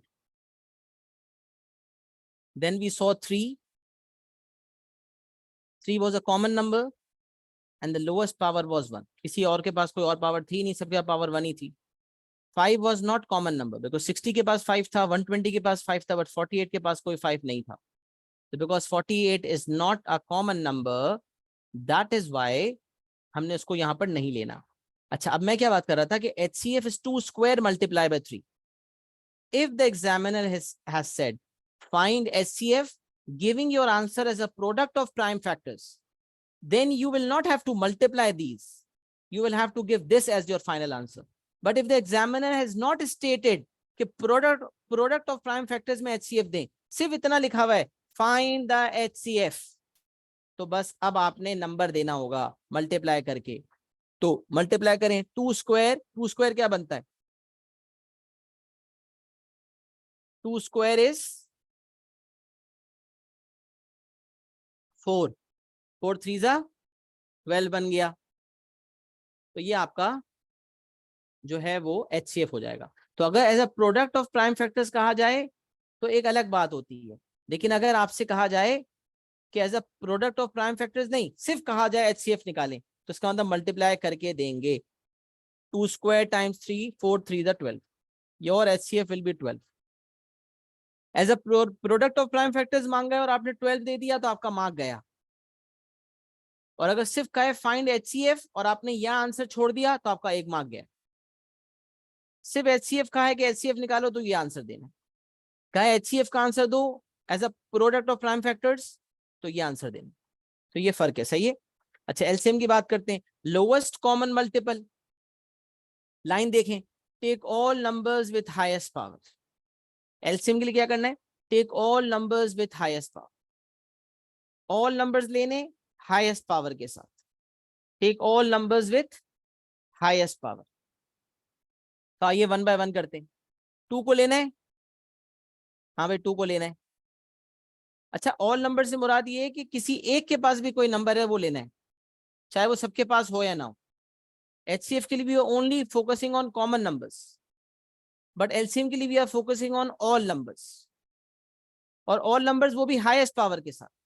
तो हमने कहा भाई number 2 लेना है, हाँ भाई नंबर 2, नंबर 2 तो हर जगह है, लेकिन हर जगह हो या ना हो उससे फर्क नहीं पड़ता, किसी एक भी जगह होगा, जैसे यहाँ पर 2 नहीं होता, यहाँ नहीं होता, यहाँ नहीं होता, सिर्फ एक जगह होता, बस तो भी ले लेते।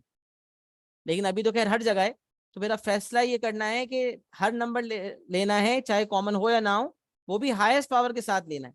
तब 2 क्योंकि हर जगह है, तो एक जगह पावर 3 है, एक जगह पावर 2 है, हाईएस्ट जो है वो पावर 4 है, इसका मतलब 2 लूंगा वो भी पावर 4 के साथ। अच्छा फिर आ जाते हैं 3, 3 भी कॉमन है, कॉमन ना भी होता तो लेना पड़ता, लेकिन हाईएस्ट पावर आप देखें 1 ही है, तो 3 टू द पावर ऑफ 1।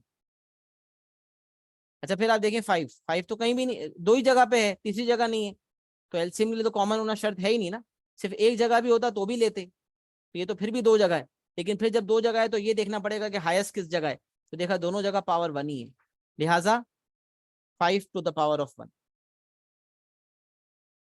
अच्छा फिर वही बात, LCM leaving your answer as a product of prime factors, तो यहीं छोड़ देते, लेकिन उसने ये बात नहीं कही, तो हमारा आंसर जो है वो इसको हम मल्टीप्लाई करके देंगे, तो 2 पावर 4, 2 2 जा 4, 4 2 जा 8, फिंगर्स पे क्या करें, 2 2 जा 4, 2 2 टाइम्स इज 4, 2 2 जा 4, 2 वेट 2 को 4 दफा मल्टीप्लाई करना है, 2 2 जा 4, 4 2 जा 8, 8 2 जा 16, तो 16 हो गया, 16 3 जा 48, 16 1 जा 16, 16 2 जा 32, 16 3 जा 48, 48 5 जा 240, द आंसर इज 240।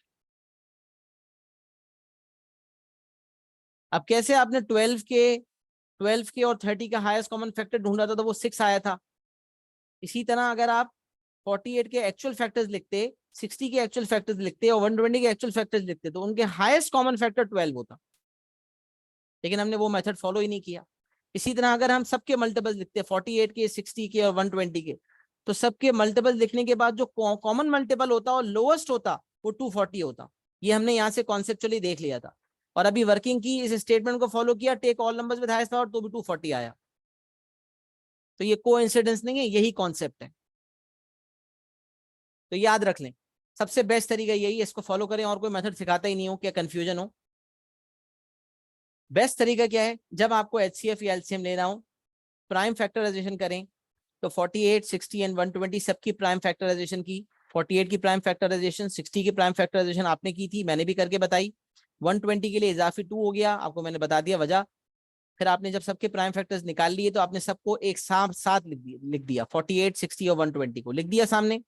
अब आप एचसीएफ के लिए देखेंगे कि आपने सिर्फ कॉमन नंबर्स लेने लोएस्ट पावर के साथ, तो 2 कॉमन नंबर था, lowest power was 2, 3 common number था, लोएस्ट पावर वाज 1, और 5 कॉमन नहीं था तो नहीं लिया।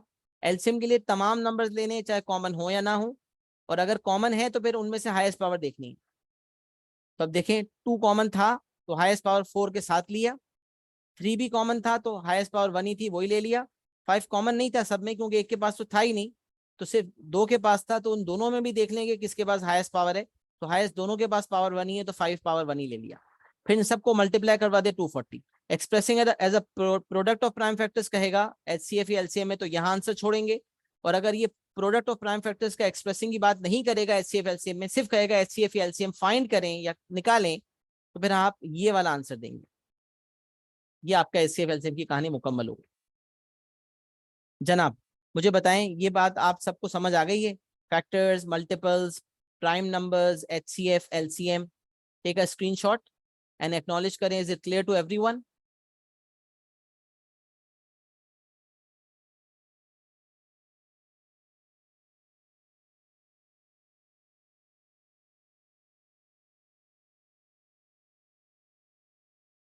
मैंने स्क्रीनशॉट ले लिया होगा यकीनन। Moving forward. अच्छा जी, अब ये थोड़ा सा एक नंबर चार्ट देखते हैं, और रैशनल इरेशनल नंबर्स रह गया, यूनिट बनेगा लास्ट एस्पेक्ट, उसके बाद आप इंशाल्लाह सवालात करने की पोजीशन में होंगे, तो आप लोगों को मैं होमवर्क भी दूंगा, and you will be in a position to attempt those questions इंशाल्लाह। So firstly let's look at the numbers. Numbers numbers बहुत किस्म के नंबर्स होते हैं, there are different types of numbers, right? तो ये एक ब्रॉड कैटेगरी है, और हमें यहाँ से पता चलेगा कि सबसे बड़ी कैटेगरी क्या है। तो नंबर्स की सबसे बड़ी कैटेगरी रियल नंबर्स। दुनिया के तमाम नंबर्स या तो रियल होंगे या इमेजिनरी होंगे। अच्छा, इमेजिनरी नंबर्स वो जिसकी कैलकुलेशन अगर आप कैलकुलेटर पे करें तो नहीं आती, जैसे मिसाल के तौर पे square root of -1, square root of -2, square root of -3।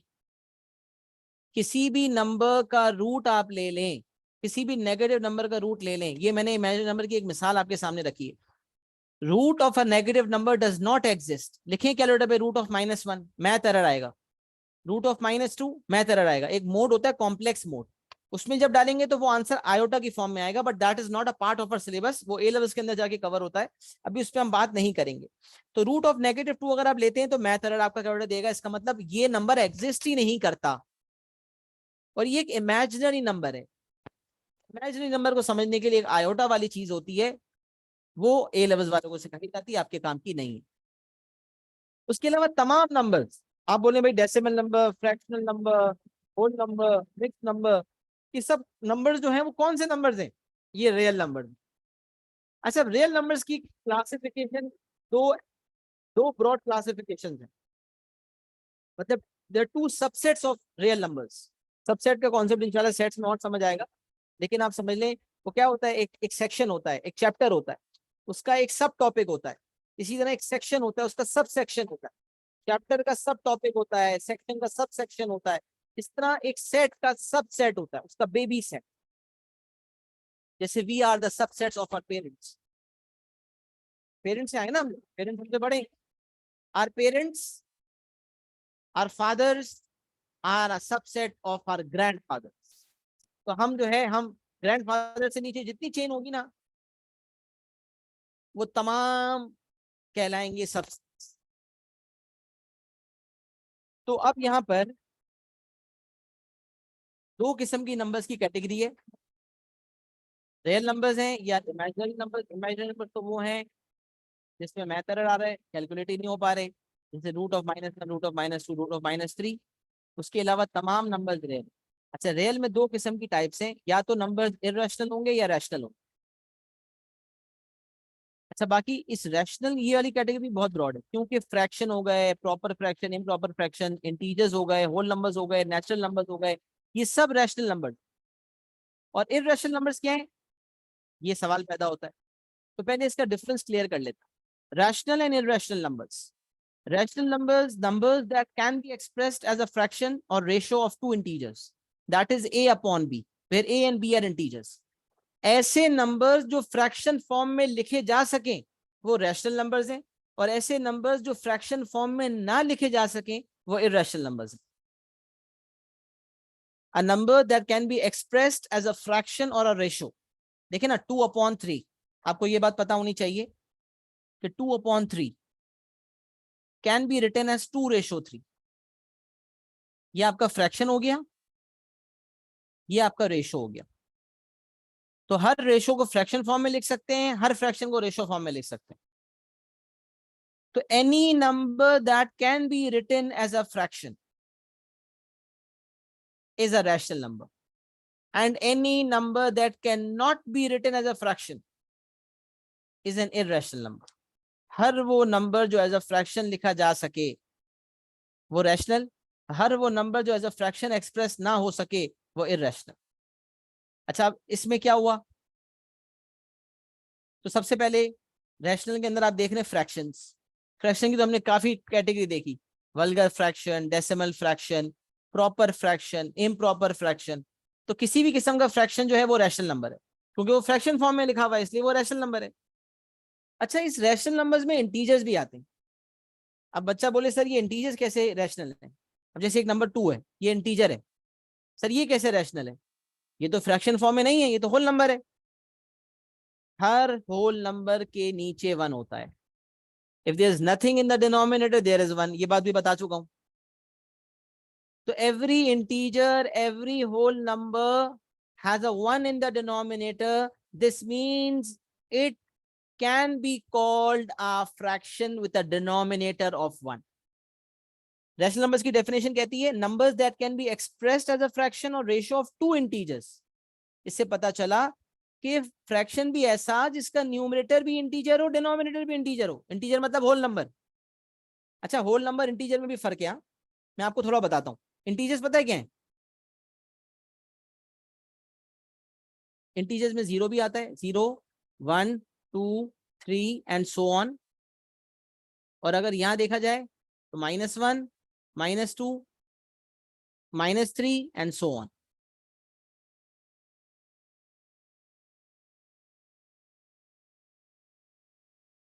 -1, -2, -3 and so on. The list goes on and on and on. तो ऐसे नेगेटिव इन्फिनिटी तक जाएगा अभी, -1, -2, -3, -1000, -1 लाख, -100 लाख, सो ऑन. इसी तरह ये पॉजिटिव इन्फिनिटी तक जाएगा. तो इंटीजर्स की लिस्ट कभी भी खत्म नहीं होती. Integers goes on and on and on. अब सुने, इस इंटीजर्स में नेगेटिव इंटीजर्स भी आ गए, ये वाले 0 भी आ गया. अच्छा, negative integers negative whole numbers हो गए, नेगेटिव, ये नेगेटिव इंटीजर्स हो गए. ये 0 जो है ये ना पॉजिटिव है ना नेगेटिव है. 0 is an integer. Is 0 an integer? You will say yes. But 0 is neither positive nor negative. Then positive integers में आ गए 1, 2, 3. अब यहाँ लिखा हुआ है कि ये जो, अच्छा अब ये जो 0 से लेकर 0, 1, 2, 3 है ना, ये होल नंबर्स कहलाते हैं. कोई आपसे कहे होल नंबर्स क्या होते हैं? तो ये जो -1, -2, -3 ना, मैथमेटिकल डेफिनेशन के मुताबिक ये होल नंबर्स नहीं है. होल नंबर्स 0 से स्टार्ट होते हैं. तो आपसे कोई कहे होल नंबर्स क्या है? Whole number start from 0, 0, 1, 2, 3 and so on, positive infinity तक. अच्छा, कोई आपसे पूछे नेचुरल नंबर्स क्या हैं? तो नेचुरल नंबर्स ये लिखे हुए, ये है 1, 2, 3 सो ऑन. तो पता चला इंटीजर्स की कैटेगरी में नेगेटिव भी है, 0 भी है, पॉजिटिव भी है. लेकिन होल नंबर्स की कैटेगरी में नेगेटिविटी नहीं है, सिर्फ 0 एंड पॉजिटिव है. और नेचुरल के अंदर 0 भी नहीं है, सिर्फ 1 से लेकर ऑनवर्ड. तो अब देखें, इंटीजर्स की ब्रॉड कैटेगराइजेशन है, उसके अंदर नेगेटिव इंटीजर्स आ रहे हैं, फिर उसके अंदर पॉजिटिव इंटीजर्स भी आ रहे हैं और होल नंबर्स भी आ रहे हैं. और होल नंबर के अंदर 0 भी होता है और नेचुरल नंबर्स भी होते हैं. क्योंकि जितने भी नेचुरल नंबर्स हैं वो तमाम होल के में तो आ ही रहे हैं ना, इसलिए होल उनका अब्बा है, होल ऊपर है. होल नंबर्स में 0 इजाफी है, नेचुरल नंबर्स शुरू ही 1 से होते हैं. नेचुरल नंबर्स पूछे जाएं, आप कहेंगे 1, 2, 3, 4, 5, 6, 7, 8, 9, 10 goes on and on and on. Whole numbers पूछे जाएं 0 से स्टार्ट करेंगे, 0, 1, 2, 3, 4, 5, 6, 7, 8, 9 goes on and on and on. Integer पूछेंगे तो 0, 1, 2, 3, 4, 5, 6, 7, 8, 9 goes on and on. -1, -2, -3, -4, -5 goes on and on. और ये तमाम इंटीजर्स, तमाम होल नंबर्स, तमाम नेचुरल नंबर्स, ये सब रैशनल नंबर्स हैं, क्योंकि ये फ्रैक्शन फॉर्म में लिखे जा सकते हैं. क्योंकि अगर इनके डिनोमिनेटर में अगर कुछ नहीं नजर आ रहा तो वो 1 है, इसलिए है वो फ्रैक्शन फॉर्म में.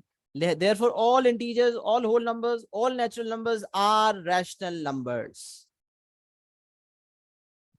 और फ्रैक्शन की बात करें तो प्रॉपर फ्रैक्शन या इम्प्रॉपर फ्रैक्शन होते हैं. और फिर हमें पता है कि प्रॉपर या इम्प्रॉपर फ्रैक्शन के अंदर भी मजीद क्लासिफिकेशंस होती हैं, वल्गर फ्रैक्शंस या फिर decimal fractions and so on. उसके अंदर मजीद कैटेगराइजेशन में उसको जाने की जरूरत नहीं. अब सवाल ये पैदा होता है कि वो कौन से नंबर्स इरेशनल हैं? इरेशनल वो नंबर्स हैं जो कि फ्रैक्शन फॉर्म में एक्सप्रेस नहीं हो सकते. वो कौन से नंबर्स जो एक्सप्रेस नहीं हो सकते? इसकी कुछ मिसालें दी हुई.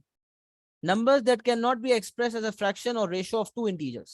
There is no finite way to express them. कोई finite way नहीं है कि आप बता दें भाई ये जो है, अच्छा, there is no finite way to express them, मतलब इनको फ्रैक्शन फॉर्म में एक्सप्रेस नहीं किया जा सकता. आसान भाषा में आप यही समझे. अच्छा, एग्जांपल्स पता है क्या है? एक इनमें कॉमन मिसाल होती है पाई. आपने अगर जूनियर क्लासेस में मैथ्स पढ़ा है तो मेंसुरेशन पढ़ते हैं, वॉल्यूम ऑफ सिलेंडर पढ़ते हैं, pi r square h. Area of circle पढ़ते हैं, pi r square. Circumference of circle पढ़ते हैं, 2 पाई आर. तो ये कॉमनली हम पढ़ रहे होते हैं, पाई की वैल्यू हमें याद है. अच्छा, किताबों में आसान करने के लिए बाज़ औक़ात लिखा होता है the value of pi is 22/7. तो बच्चों के जहन में रह जाती है ये बात. सर आप कहते हैं पाई इरेशनल है, पाई फ्रैक्शन फॉर्म में नहीं लिखा जा सकता. हमने तो बचपन में पढ़ा है पाई इज 22/7, हमने अपने बुक में देखा है लिखा हुआ. तो याद रखें ये बात दुरुस्त नहीं है. पाई इज, या आसान लिख लें, pi is not equal to 22/7. Sir क्या बात कर रहे हैं? हमारी टीचर ने कहा था यार कि पाई की वैल्यू 22/7 होती है, हमने इस्तेमाल किया है. आप कह रहे नहीं है. बेटा वो इसलिए इस्तेमाल किया है कि बचपन में you use to work without calculators, और बुक के अंदर उन छोटी बुक्स में कैलकुलेटर की इजाजत नहीं थी. तो फॉर सिंप्लीफिकेशन पर्पसेस 22/7 लिया करते थे. बट अब मैं आपको जबरदस्त बात बताता हूँ, क्या बेटा, मैं सबसे बॉटम वाली लाइन पे आ जाए, सबसे बॉटम वाली लाइन जो इक्वल टू वाली लाइन है ना, इक्वल टू वाली लाइन, इसके बराबर में एक ऑप्शन लिखा हुआ है आंसर। देखें आप, आंसर के ऊपर पाई लिखा होगा, शिफ्ट दबा के प्रेस करें, शिफ्ट पाई प्रेस करें और पाई लिखा हुआ आ जाएगा स्क्रीन पे, इसको डेसिमल में कन्वर्ट करें, देखें क्या वैल्यू आती है। पाई की वैल्यू आ रही है 3.141592654। अच्छा, ये non recurring non terminating decimal है। अच्छा, ये 4 तक रुक गया, हाँ, इसका मतलब ये नहीं है कि वैल्यू इसकी 4 तक ही है, ये बिल्कुल मतलब नहीं है इसका। 3.1415925654, इसका मतलब ये नहीं है कि ये गोज ऑन एंड ऑन है। लेकिन ये पता है रुका कैसे? क्योंकि कैरेक्टर की औकात खत्म हो गई, कैरेक्टर इससे ज्यादा डिजिट्स दिखा नहीं सकता, इसलिए वो, तो ये वैल्यू नॉन टर्मिनेटिंग डेसिमल है। अच्छा, अब इसको आप चाहकर भी फ्रैक्शन में कन्वर्ट नहीं कर सकते। अच्छा, एक बात और, कुछ बच्चे कहें भाई 0.235, सर ये भी तो फ्रैक्शन में नहीं है। बेटा, ये तो फ्रैक्शन में लिखा जा सकता है, सिखाया था ना डेसिमल नंबर को डेसिमल फ्रैक्शन में कैसे लिखते हैं। 1 2 3, 3 आगे किया डेसिमल को तो 235 हो गया, तो नीचे 1 लिखा था, 1 नीचे 1 लिखा था, उसके साथ 3 जीरोस लगा दिए, डेसिमल 3 आगे शिफ्ट हुआ, नीचे 3 जीरोस लगा दिए, लॉजिक बताई थी, multiply the numerator and denominator by 1000, तो ये हो गया फ्रैक्शन फॉर्म में convert. This mean 0.235 is also rational. ऐसा नहीं है कि डेसिमल इररेशनल होते, नहीं, रैशनल वाले भी होते, ये रैशनल वाले। अच्छा, को सिंप्लीफाई करेंगे तो ये वल्गर फ्रैक्शन बन जाएगा, अनसिंप्लीफाइड है तो ये डेसिमल फ्रैक्शन है। लेकिन ये बात कंफर्म हो गई बहरहाल कि डेसिमल नंबर जो हैं, अच्छा 0.23579 है, ये भी आप लिख सकते हैं 23579 अपॉन 1 और उसके साथ 4 जीरोस, नहीं 5 जीरोस, तो ये भी फ्रैक्शन फॉर्म में लिखा जा सकता है। लेकिन ये क्योंकि इसके डेसिमल्स रुक ही नहीं रहे, नॉन टर्मिनेटिंग डेसिमल जो है, इसको आप फ्रैक्शन फॉर्म में नहीं कर सकते, तो pi is one of that. अच्छा, कहीं कहीं लिखा होता है use the value of pi to be 3.142, बल्कि इस सिलेबस में लिखा है हमारे कि जहां मेंसुरेशन के सवाल आता है पाई की वैल्यू का इस्तेमाल करना हो, तो पाई की वैल्यू या तो 3.142 इस्तेमाल करें, या तो पाई की वैल्यू 3.142 इस्तेमाल करें, या पाई की वैल्यू 3.1415 या फिर एग्जैक्ट वैल्यू कैरेक्टर वाली इस्तेमाल करें।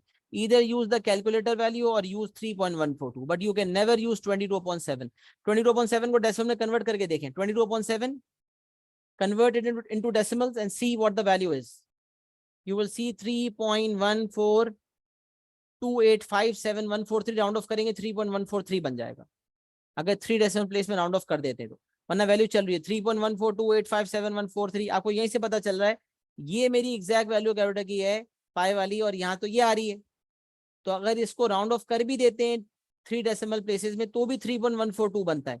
इसीलिए एक्चुअल कैरेक्टर वैल्यू लें या फिर राउंड ऑफ करके 3 डेसिमल प्लेस में 3.142 लें, इसकी इजाजत एग्जामिनर ने खुद दी है, लेकिन ये 22.7 की इजाजत नहीं है। हाँ, अगर विदाउट कैलकुलेटर कहीं कैलकुलेशन करनी हो और एग्जामिनर खुद कहे कि in this question use the value, take the value of pi to be 22/7, when the examiner has specified that the value of pi in this particular question has to be taken as 22/7, then in that case we will take 22/7, else we will not use 22/7। pi की value 22/7 नहीं लेनी जब तक के examiner खुद ना बोले।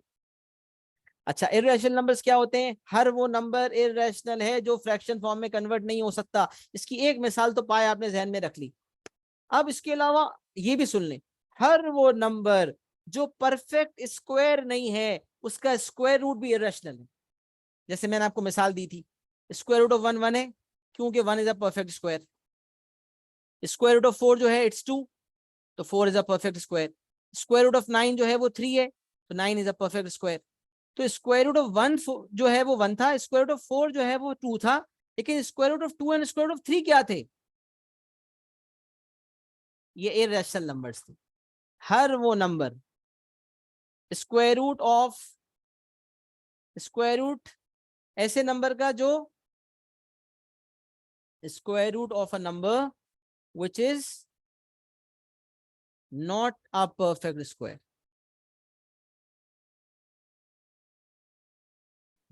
या फिर cube root of a number which is not a perfect cube.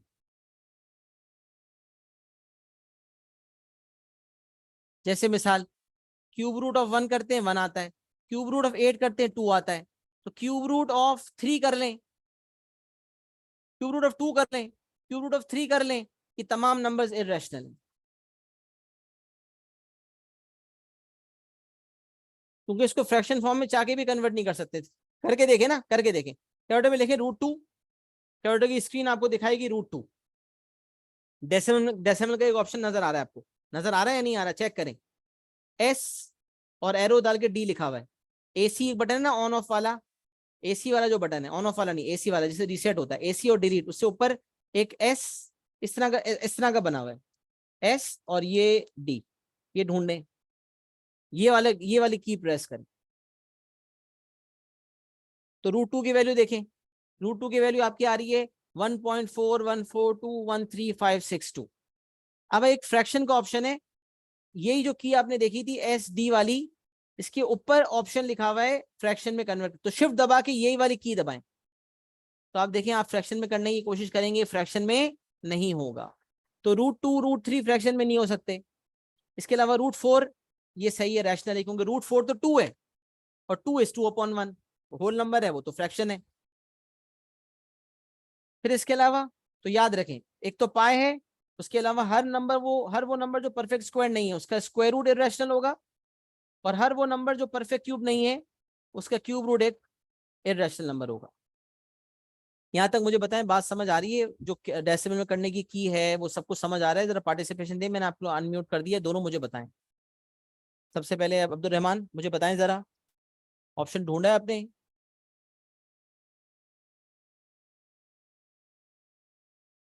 Yes sir. Decimal में कन्वर्ट करने वाला ऑप्शन पता है, पाई की वैल्यू लिखने वाला ऑप्शन भी पता चल गया, पाई किस वैल्यू से निकाल के देखी, पाई की वैल्यू कैलकुलेटर से या नहीं? कैलकुलेटर सामने है या नहीं है? No sir. हाँ, नो। नहीं है, होना चाहिए ना अब्दुल रहमान, कैलकुलेटर बिल्कुल सामने होना चाहिए, बगैर कैलकुलेटर के कैसे पता चलेगा? कैलकुलेटर तो होना चाहिए ना सामने। What about you noir?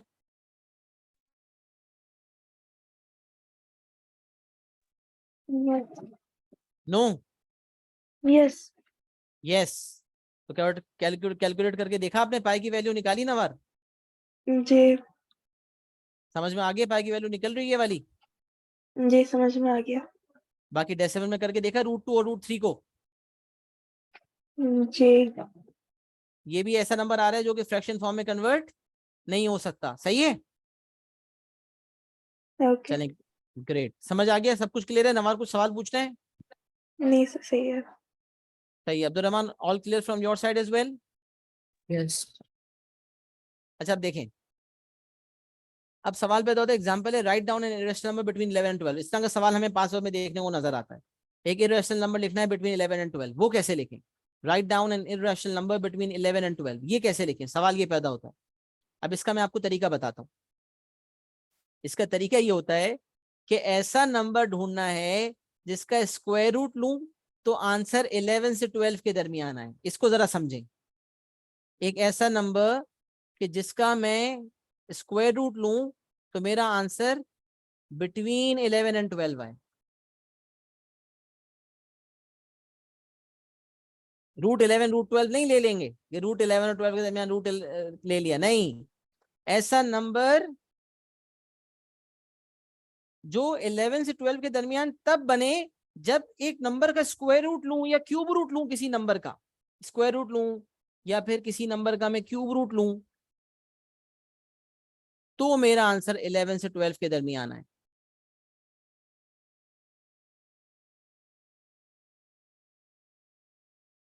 ये सवाल पैदा होता है। तो अब मैं ये यहाँ पर क्या करूं? तो यहाँ पर मैं ये कर सकता हूँ, मैं तरीका बताता हूँ आपको। अब मैं जरूरी नहीं है कि मैं क्यूबिंग वाला भी बताऊं, स्क्वायर वाला बता दूंगा, क्योंकि एक ही नंबर देना है। Write down number between 11 and 12, तरीका बताता हूँ। 11 का स्क्वायर करें पहले, 11 का स्क्वायर किया 121 आ गया, 12 का स्क्वायर किया 144 आ गया। अब आपको पता है कि ये परफेक्ट स्क्वायर है,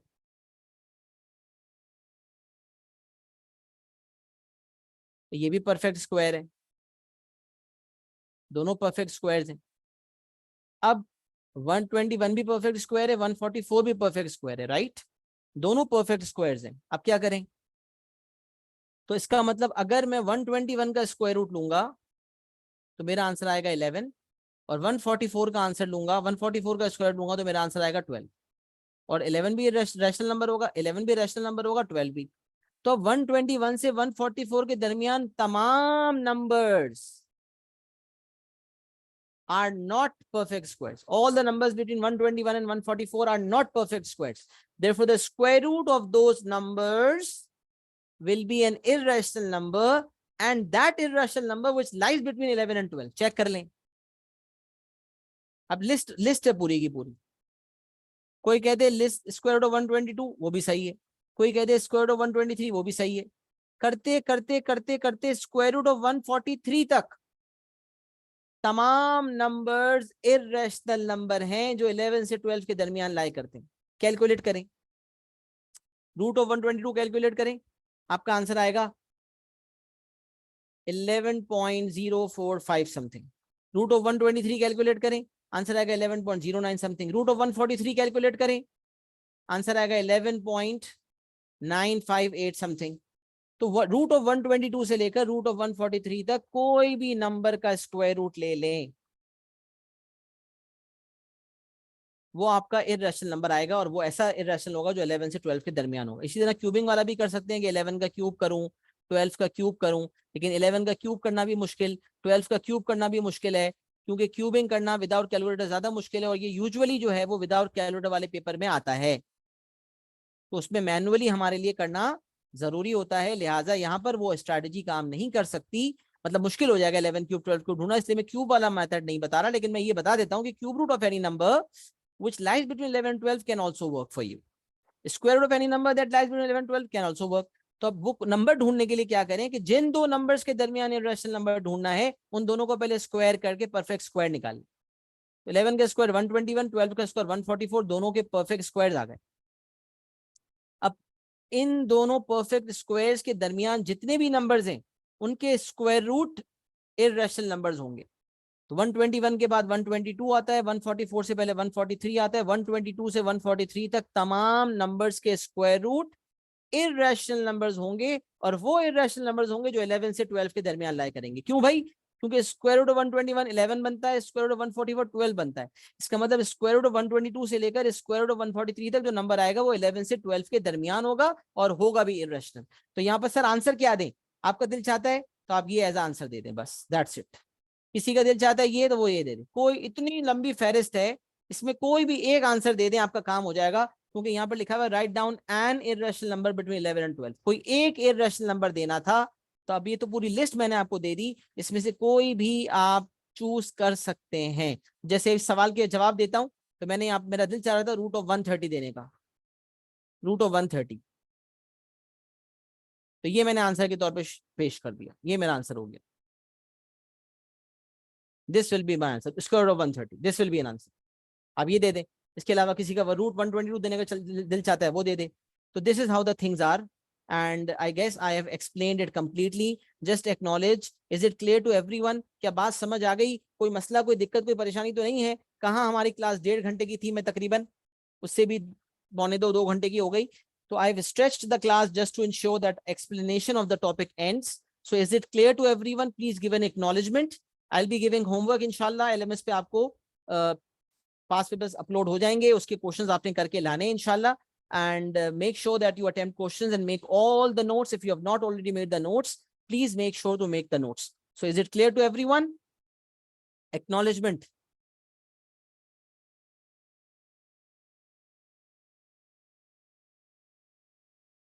Chal, alhamdulillah. With that, we have ended the explanation of Unit 1A. We have covered all the concepts. Hopefully, inshallah, you will revise all the concepts. सारे concepts review करें, notes proper बनाएं, then attempt the questions and bring your queries in the next class. अगली class तक के लिए अपना बहुत सारा ख्याल रखिएगा. अस्सलामु अलैकुम रहमतुल्लाहि व बरकातुहू.